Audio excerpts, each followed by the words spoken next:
Hey y'all, my name is Kenyetta, and I wanted to tell a story that's very personal and very important to me.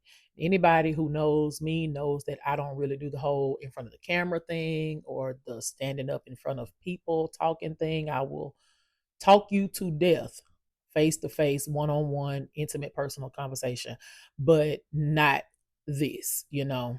But this story for me is it's too important to not put my face on it.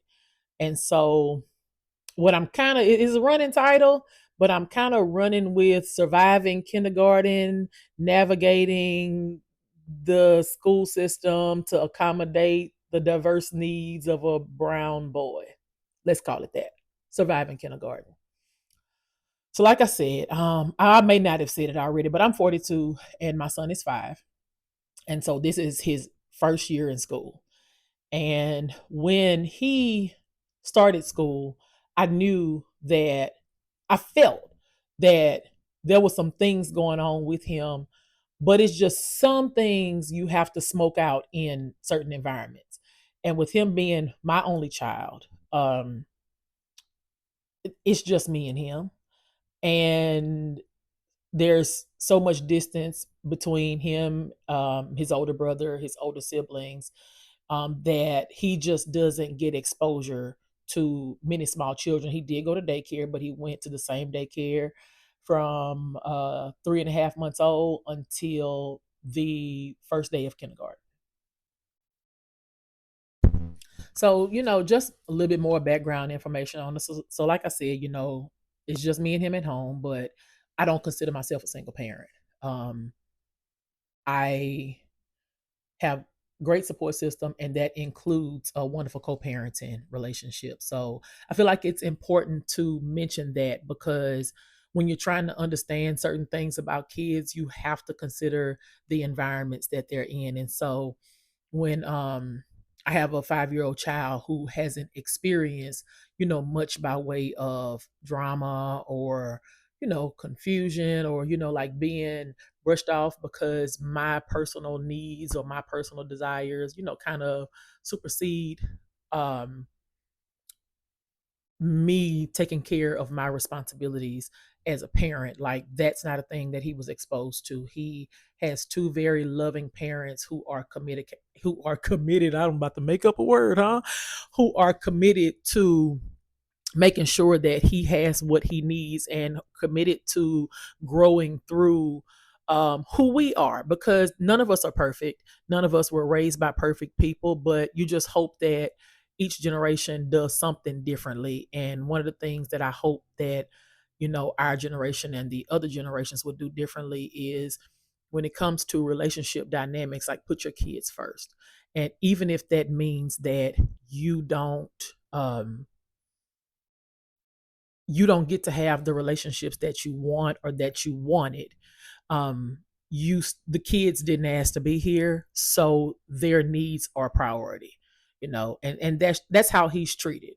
And so, the only aggression that he has in him is the aggression of a 5-year-old boy. A 5-year-old boy with an older brother and older cousins who he feels like he can beat up on because they allow him to, you know.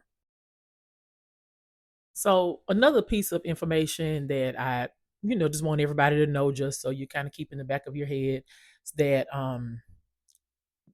there have always been some, like, little bit of running behind in his development. So not no big stuff, not any big stuff, but like falling just a little bit behind in motor skills. So, like, fine motor skills.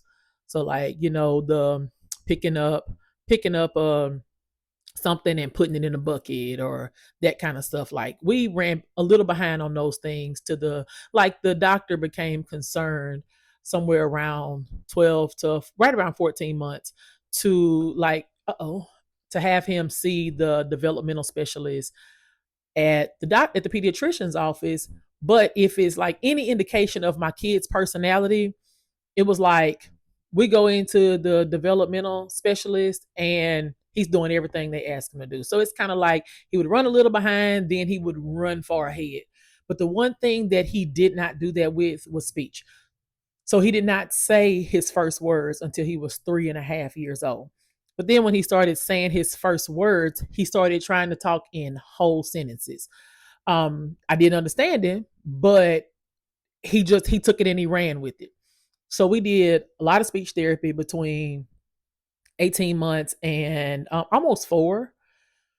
And I knew that, like I said, I knew that when we got to school, there would be some things that, would come out in the wash.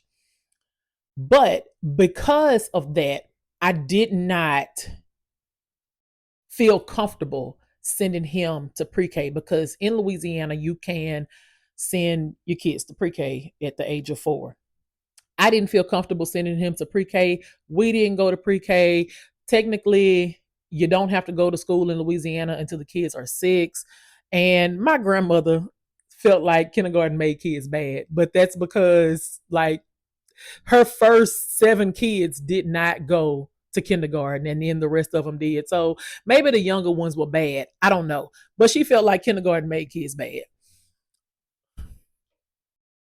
And my family has brought up on so many occasions where I still feel like you should have sent him to, pre-K, but like we're here.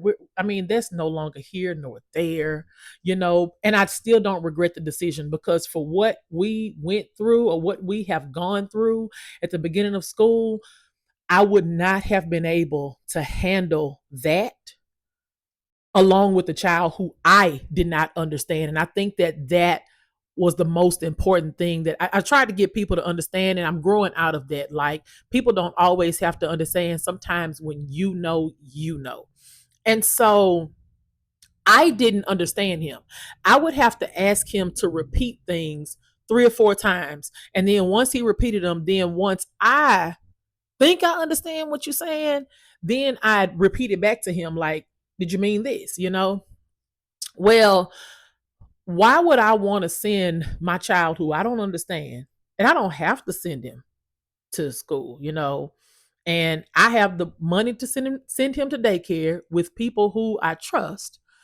I'm gonna let him keep going there. I even consulted with the daycare owner who,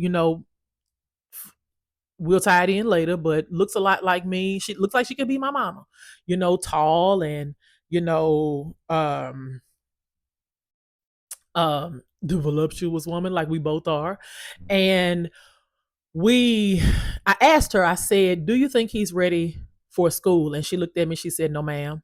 And she said, and I'm gonna go ahead and tell you, she said, this has nothing to do with finding another child to fill his spot. She said, I turn children down when I'm at capacity. She said, I could call somebody back and get a child. She said, he's not ready because he melts down, and they're not going to tolerate his meltdowns the way we do. She said, he's not communicating enough for you to send him to somebody new and trust him. And I took that into accountability. Like, I really appreciated her viewpoint on that. And I also appreciated her telling me, like, hey, I got other kids that can fill his spot. I care about making sure he's ready to go when he's ready to go. And so that's what we did. We left him at daycare until he was 5. And then we started kindergarten. But on our way to starting kindergarten, the school that I am zoned for, I wasn't fond of that school because my youngest nephew went to that school, and I wasn't impressed with not only the way I knew that he was being treated, but also like it wasn't just him. It was other parents who were complaining about it. So that was just a problem that I didn't want to have. Like, I've got too much anxiety and pretty aggressive behind my kid and my nephews. This is probably going to be a several part series. So let's just go ahead to the next part.